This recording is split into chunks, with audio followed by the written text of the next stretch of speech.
August 9 റിലീസാവുന്ന ഓർമ്മ ചിത്രം എന്ന സിനിമയിൽ ഒരു പ്രധാന വേഷം ചെയ്യുന്ന വ്യക്തിയാണ് നമ്മളെ കൂടെ ഉള്ളത്. Welcome to Master Media Nasik. Thank you. അപ്പോൾ ആദ്യം തന്നെ ഒരു ഗംഭീര കൺഗ്രാജുലേഷൻസ്. 50 വർഷമായി സിനിമയിൽ എന്ന് 50 വർഷം ആവാൻ പോകുന്നു. ഈ വരുന്ന 2025 ദൈവം അനുഗ്രഹിച്ച് ഡിസംബർ 4-നാണ് ഒരു 50 വർഷം തികയ്ക്കുന്നത്. അപ്പോൾ 41 വർഷത്തെ 50ലേക്ക് കടക്കുകയാണ്. അപ്പോൾ ആ സമയത്ത് തന്നെ ഇതുപോലെ നല്ല നല്ല കഥാപാത്രങ്ങൾ വന്നു വീഴുന്നു. അതൊരു സന്തോഷം. ദൈവത്തിനോട് നന്ദി. ഈ ഒരു 50 വർഷത്തിൽ ഏറ്റവും ഓർമ്മിക്കുന്ന ഒരു എക്സ്പീരിയൻസ് എന്താണ്? എല്ലാം നല്ല എക്സ്പീരിയൻസ് തന്നെയാണ്. സിനിമ എന്ന് പറഞ്ഞാൽ എൻ്റെ ഒരു പാഷനാണ്. അതുകൊണ്ട് തന്നെ സിനിമയിലെ ജീവിതത്തിനോട് കണക്റ്റഡ് ആയിട്ടുള്ള എവറിത്തിങ് എനിക്ക് രണ്ടെണ്ണമായിട്ട് എടുത്ത് പറയാനില്ല. എല്ലാ അനുഭവങ്ങളും എന്നെ സംബന്ധിച്ചിടത്തോളം ഒരു സന്തോഷകരമായാണ്. എങ്കിൽ ഈ 50 വർഷം അല്ലെങ്കിൽ 49 വർഷങ്ങൾക്ക് മുമ്പ് ഫസ്റ്റ് സിനിമയിലേക്ക് വരുന്ന ഒരു ചെറിയൊരു ഓർമ്മ എന്ന് പറയാമോ? 50 വർഷം മുമ്പ് ഞാൻ അന്ന് 8ാം ക്ലാസ്സിൽ പഠിപ്പും നിർത്തി ട്രെയിനും കയറി മദ്രാസിൽ പോയി സ്വാമീസ് ലോഡ്ജിൽ കിടന്ന് കുറേ കഷ്ടപ്പെട്ട് ഉള്ള സ്റ്റുഡിയോസ് എല്ലാം കയറി ഇറങ്ങി.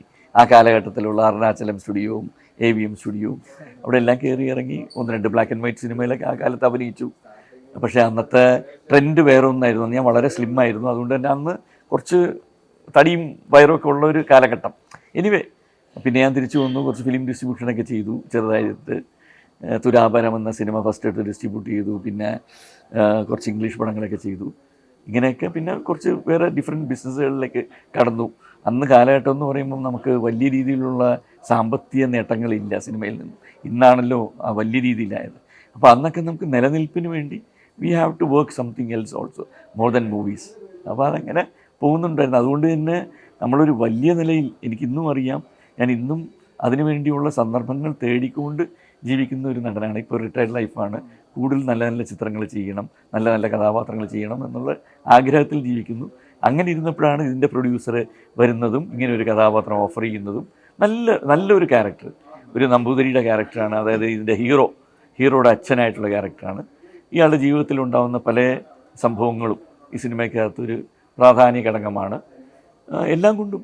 അപ്പോൾ ആരാണ് കഥ പറഞ്ഞത്? ഡയറക്ടറാണോ? കഥ പറഞ്ഞത് പ്രൊഡ്യൂസറാണ്. ഡയറക്ടർ വഴിപോക്കനാണ്. അപ്പം ആ വഴിപോക്കനെ ഞാൻ ഇതുവരെ കണ്ടിട്ടില്ല. ഞാൻ പ്രൊഡ്യൂസറിനെ കണ്ടിട്ട് വഴിപോക്കനെ പറ്റി കണ്ടിട്ടുണ്ടെങ്കിലും അത് വെളിപ്പെടുത്താൻ പാടില്ല എന്നാണ് ആ ഡയറക്ടറുടെ നിർദ്ദേശം പറഞ്ഞേക്കുന്നത്. അതെ.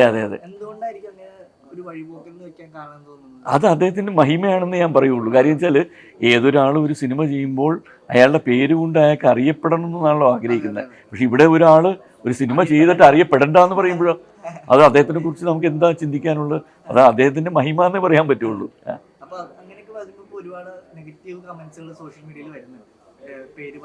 നെഗറ്റീവ് കമൻസ് പറയാൻ ആർക്കെന്താണ്? അമ്മയെ തല്ലിയാലും 2 വർഷം പറയുന്നവരുണ്ട്. കൊള്ളാമെന്നും പറയും, മോശമാണെന്നും പറയും. ഈ കമൻസ് ഒന്നും നമുക്കൊരു കാര്യമായിട്ട് എടുക്കേണ്ട കാര്യം തന്നെയല്ല. അതിങ്ങനെ വരും, നല്ലതും ചീത്തതും. You have to take it as it comes. അത്രയേ ഉള്ളൂ. ഇതിനകത്ത് ഈ വഴിപോക്കൻ എന്തെങ്കിലും അയാളുടെ പേര് വെളിപ്പെടുത്തും. അത് ഡെഫിനറ്റ്ലി സിനിമ നന്നായിട്ട് വരും എന്നുള്ള ഒരു പ്രതീക്ഷയുണ്ട്. നന്നായിട്ട് വന്നിട്ടുണ്ട്. പ്രേക്ഷകരത് 2 കൈയും സ്വീകരിച്ചു കഴിഞ്ഞാൽ തീർച്ചയായിട്ടും ആ വഴിപോക്കൻ വെളിപ്പെടുത്തും അദ്ദേഹത്തിൻ്റെ പേരെന്നാണ് എനിക്ക് തോന്നുന്നത്.